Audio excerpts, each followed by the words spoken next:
What up, everybody? What's going on YouTube? You already know who it is, man. It's your boy, Sports God TV, where we talk sports like religion. If you haven't already, make sure you hit that like and subscribe button, man.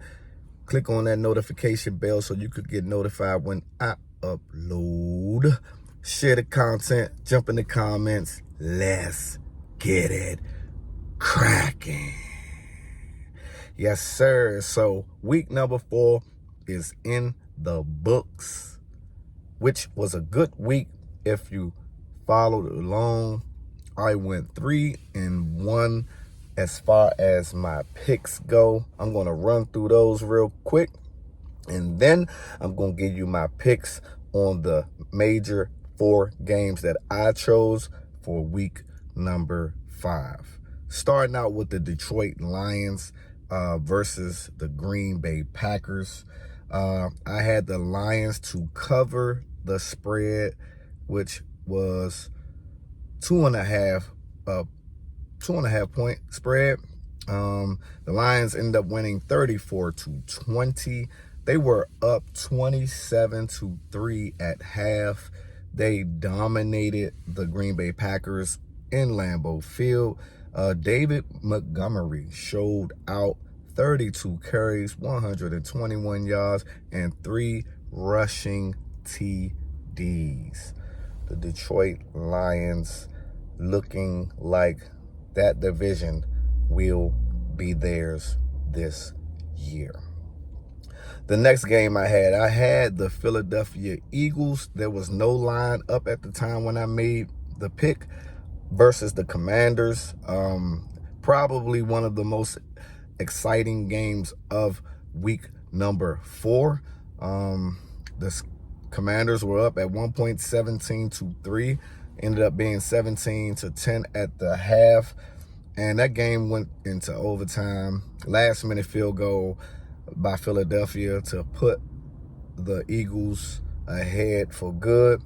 But Jalen Hurts, man, cool, calm, and collected quarterback. The Eagles have been down double digits every game this season, and it seems like Jalen Hurts and the Philadelphia Eagles never get rattled, as he threw for 319 yards, 2 touchdowns, and A.J. Brown, was he cooking up some beef stew? He surely was.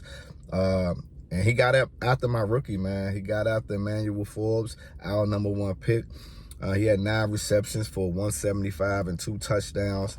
But I'm real intrigued and feeling really good about the Commanders right now, being 2-2 right now. Some people and analysts didn't expect us to be even 2-2 right now. I think the offense is going in the right direction. Nice way to bounce back by Sam Howell and the offense, because they had a poor performance versus Buffalo.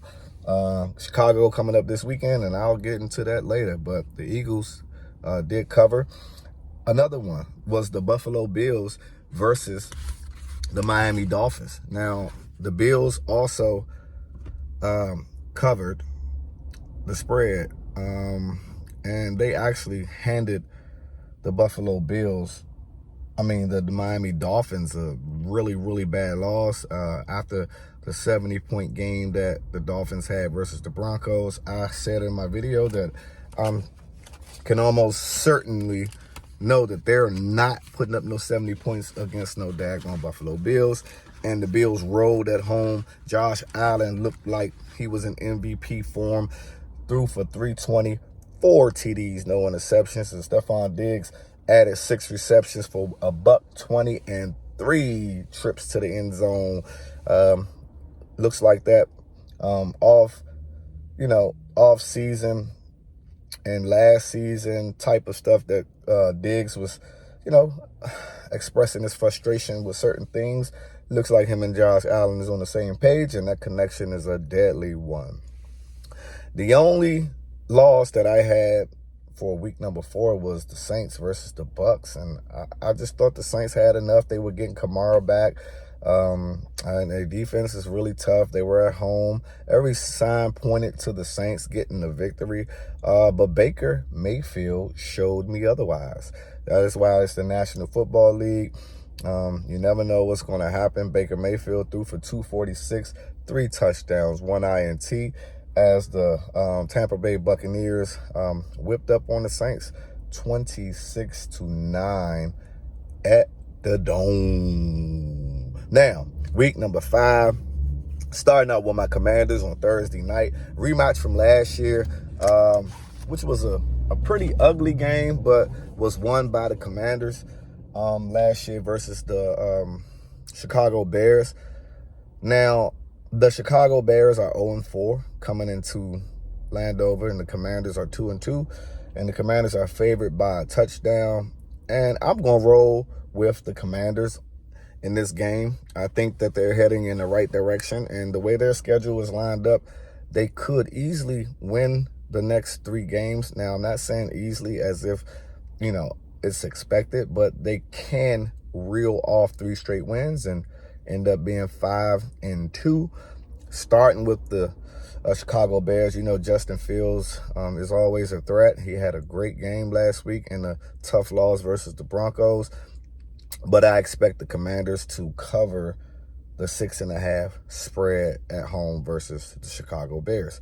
Next up, division foes, the Baltimore Ravens and the Pittsburgh Steelers. The Ravens are favored by 4.5.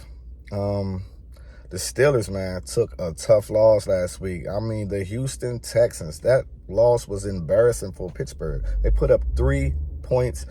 The rookie, the 2nd overall pick, C.J. Stroud, who I've been having so much praise for and saying that he should have been the number 1 overall pick.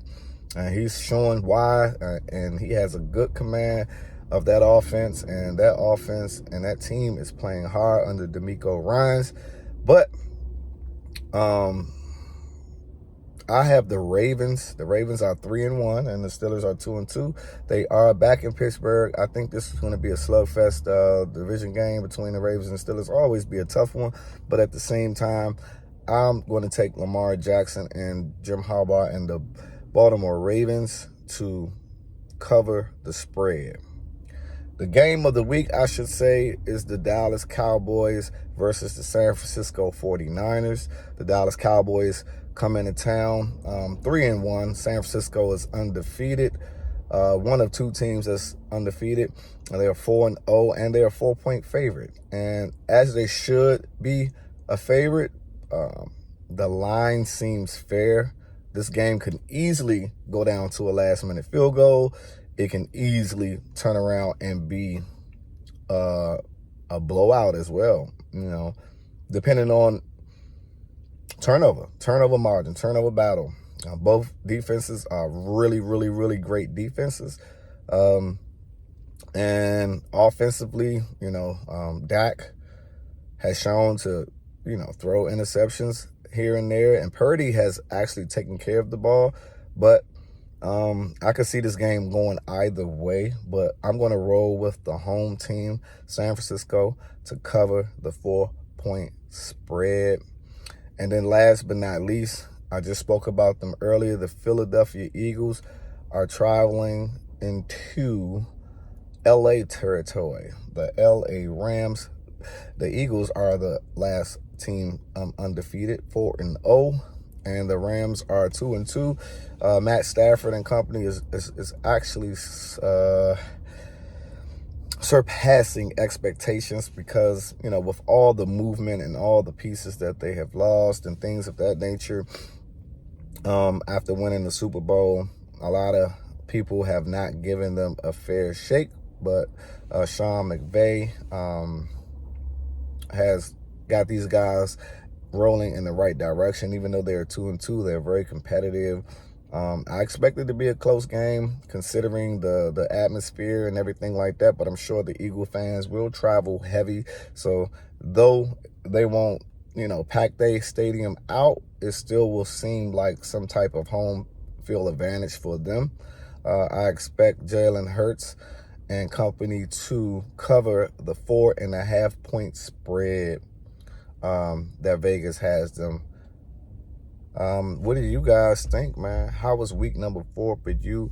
What are you looking forward to for week number 5? It's your boy, Sports God TV, where we talk sports like religion. And I'm out.